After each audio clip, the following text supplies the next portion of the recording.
The moment I realized my wife had left me for another man was like a knife twisting in my chest. At first, I couldn't believe it. How could someone I trusted with my heart and my life walk away so casually, leaving not just me, but our 3 children behind? The house felt emptier than it ever had, the walls echoing with the laughter of kids who were too young to understand why their mother was gone. Every corner of that home held memories, moments that we had shared as a family, and suddenly they became reminders of betrayal and loss. The pain wasn't just emotional, it was physical. I found myself waking up in the middle of the night, staring at the ceiling, replaying every conversation, every argument, every ordinary moment, wondering if there had been a sign I had missed. Was it something I did, or something I didn't do? The questions tore at me relentlessly. Dealing with the kids was another layer of heartache.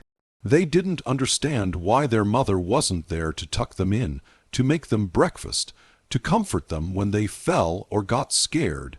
Every tear they shed felt like a reflection of my own pain, and I struggled to stay strong for them, even when I wanted to collapse under the weight of my own despair. The house that was once full of warmth and love had transformed into a silent battlefield of emotions. I had to become both father and mother, protector and comforter, role model and emotional support all at once. It was exhausting, but I knew my kids depended on me, and somehow I had to find the strength to keep going. Anger mixed with sorrow in ways I hadn't imagined possible.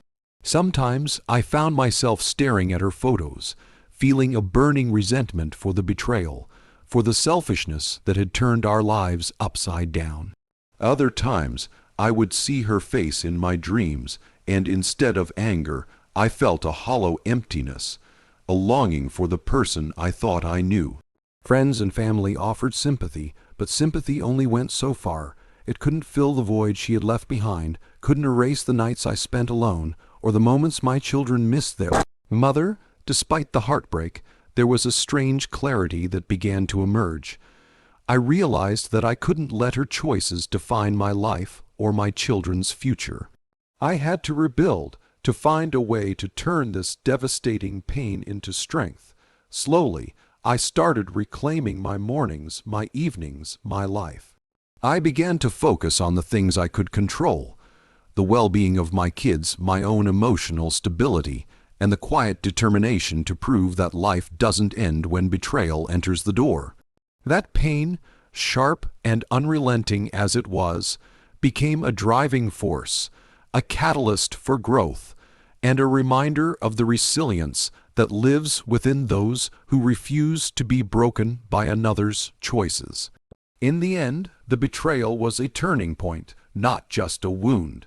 It was a painful awakening to the reality that life can change in an instant, but the strength to endure, to protect, and to love despite heartbreak is what defines a person. Every day after that first devastating moment, I learned a little more about courage, about patience, and about the unshakable bond between a parent and their children. Even in betrayal, life moved forward, and so did I. The presence of our 3 children amplified the pain of my wife's departure in ways I could never have anticipated. They were innocent, unaware of the complexities of adult relationships, yet deeply affected by the absence of the one person they had relied on for love and care. Every morning, as I watched them get ready for school, I felt the weight of responsibility pressing down on me, not just as a father, but as the only parental figure they could turn to. The routines that had once been shared were now mine alone to manage: preparing breakfast, packing school bags, helping with homework, calming tears after small accidents or minor disappointments. It was exhausting emotionally and physically, yet there was no choice but to step up because their stability depended on me. The emotional stakes were staggering. I could see the confusion and hurt in their eyes, the subtle ways they sought comfort, asking questions I struggled to answer. Why isn't Mommy home? Will she come back? Did we do something wrong? Each question pierced me like a knife because there were no easy answers. I had to navigate their pain delicately, offering reassurance without shattering the fragile sense of security they still clung to. There were moments when I felt utterly powerless, realizing that no amount of love or attention from me could fully replace what they had lost. Yet I had to find a balance between mourning my own heartbreak and being the anchor they desperately needed. Their presence forced me to grow in ways I hadn't expected. I became more patient, more compassionate, and more attentive to the emotional undercurrents in our home. I learned to read subtle cues, a downcast look, a quiet sigh, a hesitant question. These small signals guided me in providing comfort and understanding. I became both parent and confidant, a role I never imagined I would have to assume alone. In many ways, their resilience inspired me. Watching them adapt, even slightly, to the absence of their mother gave me hope that we could survive this upheaval. Their laughter, though less frequent, became a lifeline, a reminder that even in despair, joy could still exist, if only in fleeting moments. The children's needs also shaped my priorities. I had to ensure their education, their emotional development, and their social lives continued uninterrupted. Family outings, bedtime stories, school events, all became acts of determination to provide continuity in a disrupted world. I realized that my grief could not dominate our household. I had to compartmentalize, to grieve privately, and to present strength and stability publicly. This duality was challenging, but it also reinforced the importance of my role. My children's well-being became the central purpose of each day, guiding my actions, my decisions, and even my personal growth. Ultimately, their presence was both a burden and a blessing. While their mother's betrayal had created immense pain, it also forged an unbreakable bond between us. Each struggle, each tear, each laugh shared amid hardship strengthened our connection. I learned that family is not solely defined by presence or absence, but by love, resilience, and commitment. Through their eyes, I discovered a deeper capacity for endurance, patience, and unwavering dedication. In caring for them, I found the strength to navigate heartbreak and the courage to build a life that, though altered, remained full of purpose and love. The passage of 12 months after my wife left created a strange and heavy tension in my life, one that I hadn't expected to endure. Time, I thought, might soften the pain, might dull the sharp edges of betrayal, but instead, it seemed to stretch every day into an endless continuum of unanswered questions and restless nights. The initial shock of her leaving had evolved into a deep, lingering uncertainty, a shadow that hung over our household. Every routine, every small success with the kids, every fleeting moment of joy was tinged with the memory of her absence. It was during this year that I truly began to understand the magnitude of her betrayal, not just in leaving me, but in disrupting the entire fabric of our family life. During those 12 months, life became a series of adjustments, compromises, and small victories. I learned to juggle responsibilities I had never anticipated, taking on roles that had once been shared. The household demanded constant attention, the children's needs were never-ending, and my own grief simmered beneath the surface, sometimes exploding in frustration, other times retreating into quiet despair. Friends and family offered support, but there were moments when I felt entirely alone, the absence of my partner, a stark void that no conversation could fill. I questioned the choices I had made, the marriage we had built, and even my own worth. Why had she abandoned us? Was there a flaw in me that had gone unnoticed, or had her desire for something else simply outweighed the love we had shared? The 12-month gap also brought unexpected personal growth.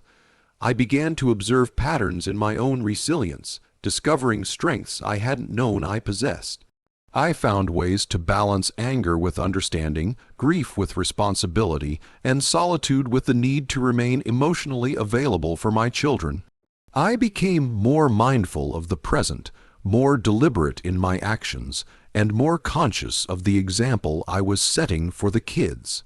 They were watching me navigate this painful period, and I realized that how I handled this adversity would shape their understanding of love, loyalty, and perseverance. The time apart forced me to confront emotions I might otherwise have ignored, teaching me patience, self-reliance, and the importance of protecting both my mental well-being and that of my children. Yet, amid this growth, the unanswered questions about her return lingered like a storm on the horizon. Would she come back seeking forgiveness, or was she returning for reasons beyond my comprehension? The uncertainty created an internal tension, a mixture of hope, skepticism, and anger. I prepared myself mentally and emotionally for confrontation, for the possibility that the situation could either reopen old wounds or offer closure I hadn't yet achieved. Every memory of that year was a lesson in endurance, teaching me that life doesn't pause for heartbreak, and that strength is often built in silence, in the quiet management of pain, rather than in dramatic gestures. Ultimately, those 12 months were a crucible. They tested my limits, reshaped my priorities, and forged a resilience that I hadn't realized I could possess. They proved that time, while it cannot erase betrayal, can illuminate one's capacity to endure, to grow, and to protect what truly matters. By the end of that year, I was no longer merely surviving. I had learned to live with purpose, to navigate uncertainty with dignity, and to recognize that life, even after profound loss, continues forward, demanding courage and clarity with every step. When she finally appeared at my door, 12 months after abandoning our family, the sight of her brought a whirlwind of emotions I wasn't prepared to face. There was shock, yes, but it was layered with disbelief, anger, and a strange flicker of curiosity about what had brought her back. She stood there, looking smaller somehow, her confidence replaced by vulnerability, her usual composure replaced with a desperation I had never imagined I would witness. The woman who had left us so casually now seemed like a stranger, humbled by the weight of her choices, and yet expecting something from me, something I wasn't sure I was ready to give. The reversal of roles was jarring. I had spent a year rebuilding, navigating life without her, and now she had returned, seeking redemption, forgiveness, or perhaps a way back into a life she had abandoned. The confrontation itself was emotionally charged. Her voice trembled as she spoke, a mixture of regret and pleading, and every word she uttered was a reminder of the pain she had caused. I felt the raw intensity of betrayal all over again, as if the wound had never fully healed, but there was also a strange clarity in that moment. I could see the consequences of her actions reflected in her demeanor, the guilt, the uncertainty, the fear of rejection. It was a stark contrast to the selfish decisiveness that had marked her departure. She had come seeking something, and it was up to me to decide whether the bridge between us could ever be rebuilt or if the damage was irreparable. The children, of course, were at the center of this storm. Their innocence made the encounter even more complicated. They had spent the last year adapting to life without her, forming routines, finding security in my presence, and learning to cope with absence in ways no child should have to. I had to protect them emotionally, carefully managing their expectations while also navigating my own feelings. Her sudden appearance disrupted the equilibrium we had worked so hard to maintain, and I had to act with both authority and empathy. It was not just about me confronting her. It was about safeguarding the emotional stability of the children who had already endured so much. Her return also forced me to examine my own growth over the past year. I realized how far I had come in processing anger, heartbreak, and disappointment. The person standing at my door had expected a broken, desperate man, but instead she was met with someone who had endured, adapted, and strengthened. My resilience, developed through a year of trials, was now a shield against manipulation or coercion. I understood that forgiveness, if it were to happen at all, would be a deliberate choice, not an automatic response to her pleading. Ultimately, the moment she begged at my door was a turning point. It was the culmination of a year's worth of pain, growth, and reflection, encapsulating the emotional complexity of betrayal and the human capacity for change. That reversal, the sudden shift from abandonment to supplication, carried the weight of moral reckoning. It tested my patience, my integrity, and my sense of justice, and reminded me that in life, power, control, and dignity often belong to the one who has endured, not the one who caused the suffering. It was a dramatic confrontation, yes, but more than that, it was a defining moment of self-awareness and emotional strength, revealing the depth of resilience that betrayal can sometimes awaken. The emotional roller coaster created by her leaving and then returning was something I had never anticipated experiencing in such intensity. Every moment over the past year had been a test of endurance, but her reappearance intensified feelings I thought I had learned to manage. The pain of betrayal had initially consumed me, then had shifted into determination, routine, and survival.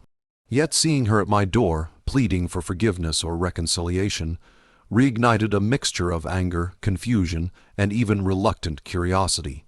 It was a storm of emotions, each one vying for dominance, each one reminding me of the vulnerability that comes with deep attachment. This was not a simple story of heartbreak. It was an unfolding saga of trust lost, responsibility assumed, and emotional resilience forged under pressure. The sheer unpredictability of her return created suspense that was impossible to ignore. Questions raced through my mind. Why now? What had changed in her life that made her come back? Did she truly regret her actions? Or was this a selfish attempt to regain comfort and security she had abandoned? This suspense extended beyond just me. It touched the children indirectly, the family unit as a whole, and even the broader sense of justice and fairness.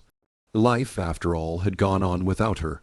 We had adapted, survived, and in many ways thrived despite the betrayal. Her sudden request to re-enter our lives tested the boundaries I had set and forced me to reconsider what forgiveness and reconciliation might mean, not just for her, but for the emotional health of my children and myself. This story also highlighted the human need for closure and understanding. Her departure had left a trail of unanswered questions and emotional scars, and her return demanded answers. The suspense of not knowing what she would say, how she would behave, and whether her intentions were genuine added layers of complexity to what might otherwise have been a simple confrontation.